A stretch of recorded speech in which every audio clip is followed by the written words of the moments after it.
Hello friend, তোমরা সবাই কেমন আছো? আশা করি ভালো আছো। আর আমিও অনেক অনেক ভালো আছি।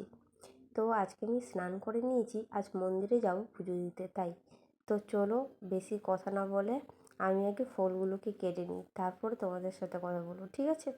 তো দেখতে পাচ্ছ বঁটি নিয়ে বসে গেছি ফলগুলো কাটবো বলে।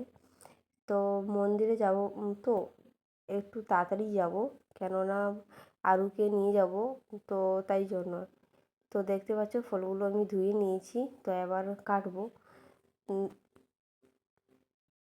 এবার ফলগুলো নিয়ে কেটে নিই, দিয়ে তারপর তোমাদের সাথে কথা বলবো একদম রেডি হয়ে, ঠিক আছে?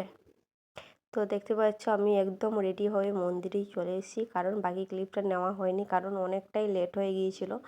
তাই ভাবছিলাম হয়তো বামুন এসে পালিয়ে যাবে, তো না, আমরা যখন আসি তখনও বামুন আসেনি। তাই আমরা এখানে বসে আছি। তো দেখতে পাচ্ছ আরু কেমন খেলু করছে, ওর পিসিমণিও বসে আছে। তো বসে বসে আমরা কি করবো, এখানেই বসে আছি। তাই ভিডিও দেখতে পাচ্ছ আমার মুখটা কেন বলো তো এরকম হলো, কারণ আরু সোনা পড়ে যাচ্ছিলো তাই। তো আমাদের মন্দিরে পুজো দেওয়া হয়ে গেছে, তো বাড়ি চলে এসেছি, কেননা অনেকটাই লেট হয়ে গিয়েছিলো। তাই আর বেশি কথা বলবো না। তো আমি বাড়ি চলে এসেছি, দেখতেই পাচ্ছ। ভিডিওটা এখানেই শেষ করলাম। টাটা, সবাই ভালো থেকো, সুস্থ থেকো।